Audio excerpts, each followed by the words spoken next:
IPL தொடரில் கடைசி பந்தில் த்ரில் வெற்றி பெற்று ராஜஸ்தானின் தொடர் வெற்றிக்கு குஜராத் டைட்டன்ஸ் அணி முற்றுப்புள்ளி வைத்துள்ளது.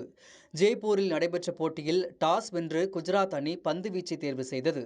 அதன்படி முதலில் ஆடிய ராஜஸ்தான் அணியில் தொடக்க ஆட்டக்காரர்கள் ஜெய்ஸ்வால் 24 ரன்களிலும் ஜோஸ் பட்லர் 8 ரன்களிலும் ஆட்டம் இழந்தனர்.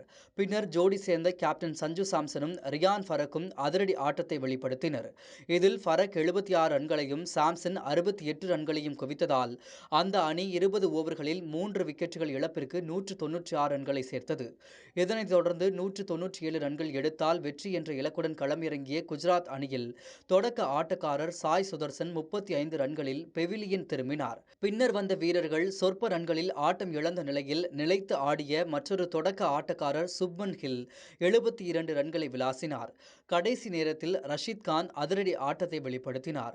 இதனால் 7 விக்கெட்டுகளை இழந்த நிலையில் கடைசி பந்தில் இலக்கை எட்டி குஜராத் அணி த்ரில் வெற்றி பெற்றது.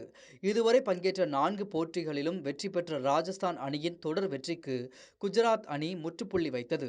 புள்ளிகள் பட்டியலில் ராஜஸ்தான் அணி முதல் இடத்தில் நீடிக்கும் நிலையில் 3 வெற்றிகளுடன் குஜராத் அணி 6வது இடத்தில் உள்ளது.